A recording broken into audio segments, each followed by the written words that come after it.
ಆಗಿರ್ತಕ್ಕಂಥ ಆ್ಯಕ್ಸಿಡೆಂಟ್ನಲ್ಲಿ ಭಾಳಷ್ಟು ಮಕ್ಕಳಿಗೆ ತೊಂದರೆ ಆಗಿದೆ, ಬಸ್ನಲ್ಲಿರ್ತಕ್ಕಂಥವ್ರಿಗೆ ತೊಂದರೆ ಆಗಿದೆ. ಇದ್ರ ಬಗ್ಗೆ ನನಗೆ ಅವತ್ತು ಫಸ್ಟ್ ಫೋನ್ ನನಗೆ ಬಂತದ್ದು. ಕಲ್ಲೂರು ಅಂದ್ಕೊಳ್ಳಿ ನಾನು ಇಮಿಡಿಯೇಟ್ಲಿ ಕಲ್ಲೂರು ಸಿರಿವಾರ ಪೊಲೀಸ್ ಸ್ಟೇಷನ್ಗೆ ಫೋನ್ ಮಾಡಿದೆ. ಅವರು 10 ನಿಮಿಷ ಚೆಕ್ ಮಾಡಿ ಮಾನ್ಯ ಪೊಲೀಸ್ ಸ್ಟೇಷನ್ ಬರ್ತದೆ, ಕಪ್ಪಗಲ್ಲು ಅಂದರು. ಕಪ್ಪಗಲ್ಲು ಅಂದ್ಕೊಳ್ಳಿ ಮಾನ್ಯ ಸರ್ಕಲ್ ಇನ್ಸ್ಪೆಕ್ಟರ್ಗೆ ಫಸ್ಟ್ ಇನ್ಫಾರ್ಮೇಷನ್ ನಾನೇ ಕೊಟ್ಟೆ. ಸೊ ಆಮೇಲೆ ನಡೆದಿರ್ತಕ್ಕಂಥ ಘಟನೆ ಬಗ್ಗೆ ಎಲ್ಲ ಮಾಹಿತಿ ಜಿಲ್ಲಾಧಿಕಾರಿಗಳಿಂದ ಬಂದಿದೆ. ಆದ ನಂತರ ಮುಖ್ಯಮಂತ್ರಿಗಳ ಜೊತೆಯಲ್ಲಿ ಮಧ್ಯಾಹ್ನ ಮಾತಾಡಿದ್ವಿ. ಅವರು ಸಹಿತ ತಕ್ಷಣ ಅದಕ್ಕೆ ಸ್ಪಂದಿಸಿದರು. ಮೊನ್ನೆ ಜಿಲ್ಲಾ ಉಸ್ತುವಾರಿ ಸಚಿವರು ಸಹಿತ ಬಂದೋಗಿದ್ದಾರೆ. ಈಗ ಪರಿಸ್ಥಿತಿ ಎಲ್ಲ ನೋಡಿದಾಗ ಸ್ವಲ್ಪ ಎಲ್ಲ ಸುಧಾರಿಸ್ತಾ ಇದೆ. ಒಂದು ಪೇಷಂಟ್ ಹುಡುಗಿ ಮಂಜುಶ್ರೀ ಅಂತೇಳಿ ವೆಂಟಿಲೇಟರ್ ಮೇಲಿತ್ತು. ನಿನ್ನೆ ಡಾಕ್ಟರ್ಸ್ ಎಲ್ಲ ಅದ್ರ ಬಗ್ಗೆ ಚರ್ಚೆ ಮಾಡಿ ವೆಂಟಿಲೇಟರ್ ತೆಗೆದಿದ್ದಾರೆ. ಈಗ ಪರವಾಗಿಲ್ಲ, ಪೊಸಿಷನ್ ಸ್ಟೆಬಿಲೈಸ್ ಆಗಿದೆ ಅಂತಾರೆ.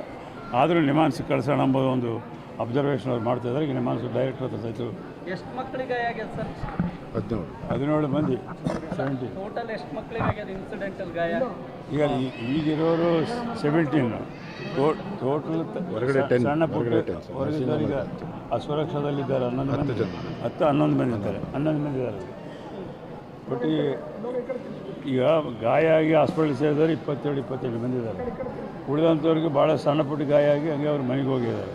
ಸೊ ಬಸ್ನಲ್ಲಿ ಆಗಿರ್ತಕ್ಕಂಥವ್ರಿಗೂ ಸಹಿತ 4 ಜನರಿದ್ದಾರೆ. ಮಾನ್ಯವಾಗಿ ಬಸ್ಸಲ್ಲಿ ಎಷ್ಟು ಜನ ಇದ್ರಂತ ಸರ್? ನಿಮ್ಗೆ ಅಧಿಕಾರಿಗಳಿಗೆ ಏನು ಮಾಹಿತಿ ಕೊಟ್ಟಿದ್ದಾರೆ? ಸ್ಕೂಲ್ ಬಸ್ನಲ್ಲಿದೆ. ಹೌದು, ಸ್ಕೂಲ್ ಬಸ್ನಲ್ಲಿ ಕೆಪಾಸಿಟಿಗೂ ಜಾಸ್ತಿ ಇದೆ, 40 ಮಂದಿ ಇದ್ದಾರೆ ಅಂತ ಹೇಳ್ತಾರೆ. ಸ್ಕೂಲ್ ಬಸ್ಸಲ್ಲಿ ಎಷ್ಟು ಜನ ಒಯ್ಬೇಕಿತ್ತು ಅಂತೆ? ಅದೇ 35 ಮಂದಿ ಒಯ್ಬೋದಂತೆ. ಮತ್ತೆ ಒಂದು 5 ಮಂದಿ ಹೆಚ್ಚಿದ್ದಾರೆ, ಒಂದು 5-6 ಮಂದಿ ಹೆಚ್ಚಿದ್ದಾರೆ. ಸೊ ಅದನ್ನೆಲ್ಲ ಈಗ FIR ಆಗಿದೆ. ಅದ್ರ ಬಗ್ಗೆ ಅಲ್ಲ, FIR ಆಗಿ ಏನಾಗಿದೆ ಏನು ಮಾಡಬೇಕು ನೋಡಿ. ಕಾನೂನು ಪ್ರಕಾರ ಏನು ಮಾಡಬೇಕು, ಯಾರ್ಯಾರ ಮೇಲೆ ತಗೋಬೇಕು ಮಾಡಿಲ್ಲ ಸರ್. 5 ದಿನ ಆಗಿದೆ, 2 ಮಕ್ಕಳು ಸಾವಾಗಿದ್ದಾವೆ, 2 ಮಕ್ಕಳು ಅಲ್ಲ ಆ್ಯಕ್ಷನ್ ತಗೊಂತಾರೆ. ಈಗ ಗಾಯಗೊಂಡಿದ್ದಾರೆ. ಮತ್ತೆ ಏನಾಗಿದೆ ಸರ್ ಹೇಳಿ? ಇವತ್ತಿನವರೆಗೂ ಒಂದು ಸ್ಕೂಲಿಗೆ ಒಂದು ನೋಟಿಸ್ ಕೊಟ್ಟಿಲ್ಲ. FIR ಆಗಿದೆ. ಆದರೆ ಪ್ರಹ್ಲಾದ್ ಜೋಶಿ ಅವರು ಅವರಲ್ಲಿ ನಡೆದಿರ್ತಕ್ಕಂಥ ಘಟನೆಗಳನ್ನ ತಂದರೆ ಅವರವರು ಹೇಳ್ತಾ ಇದ್ದಾರೆ 2,500 ಕೋಟಿ ಕೊಟ್ಟು ಮುಖ್ಯಮಂತ್ರಿಗಳಾದರೂ ಯಡಿಯೂರಪ್ಪನವರು ಅಂತೇಳಿ 14 ಬಸನಗೌಡರು ಹೇಳಿದ್ರು.